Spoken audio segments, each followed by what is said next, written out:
With the final stripes painted on the new road by the governor and Larimer County commissioners, Highway 34, the gateway to Estes Park, is now open for business. We said we would get it done before winter. We barely made it, but we did! The road that's now been rebuilt is much like the one that drivers remember from before the flood. There were only a couple parts of the highway that CDOT had to rebuild in a new location because the river moved onto the road during the flood. But so long as the highway is rebuilt, residents and business owners are happy. We are all in this together, that we're not going to back away, we're not going to flinch, and that as a state, we're not going to stop until we get everybody, back up on their feet. 19,000 tons of asphalt was used to repave about 70% of the 18-mile stretch of highway.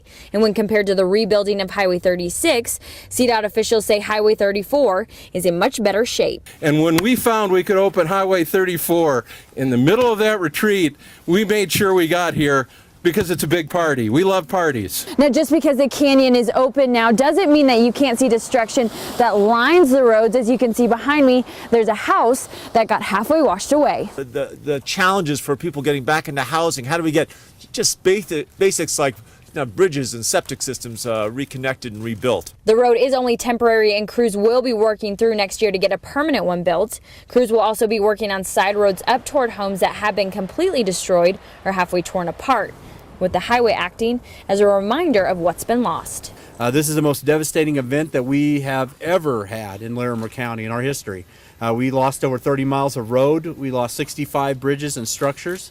Rebuilding these roads is the first step for people rebuilding their lives. Many are calling it a miracle that only 2 months later, a highway destroyed by floodwaters is already rebuilt. And for most up the Thompson Canyon, it's a sign of normalcy. I can return to an almost normal pre-flood life. I can be present for my friends and for my community and for the local businesses that are starting to slowly reopen. In Loveland, Alex Ruiz, Northern Colorado 5.